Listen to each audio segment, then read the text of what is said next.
Hello friends, welcome back to our channel. ఈ రోజుకి జీవించే ఉన్నారని నమ్మే ఒక యోధుడు ఉన్నారని చెబితే మీరు నమ్ముతారా? ఆయన పేరు వినగానే భయం పారిపోతుంది. ఈ మహాభక్తుడు, మహావీరుడు హనుమాన్. ఈరోజు మనం హనుమాన్ జయంతి వెనక ఉన్న చరిత్ర, రహస్యం ఇంకా ఎన్నో తెలియని విషయాల కోసం తెలుసుకుందాం. హనుమాన్ జయంతి అంటే శ్రీ హనుమంతుడి జన్మదినోత్సవం. హిందూ క్యాలెండర్ ప్రకారం ఇది సాధారణంగా చైత్ర పౌర్ణమి రోజున జరుపుకుంటారు. ఈ రోజు భక్తులు దేవాలయకు వెళ్లి ప్రత్యేక పూజలు చేస్తారు.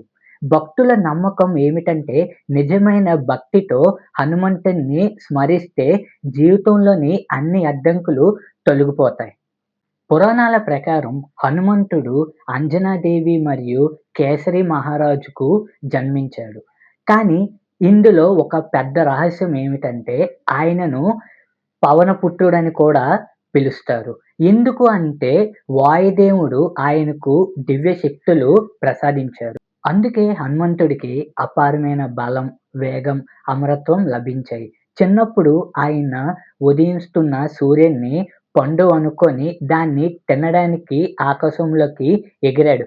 ఒకసారి ఊహించండి, సూర్యుడినే పండుగగా భావించిన శక్తి. రామాయణంలో హనుమంతుడి పాత్ర చాలా అత్యంత కీలకమైనది.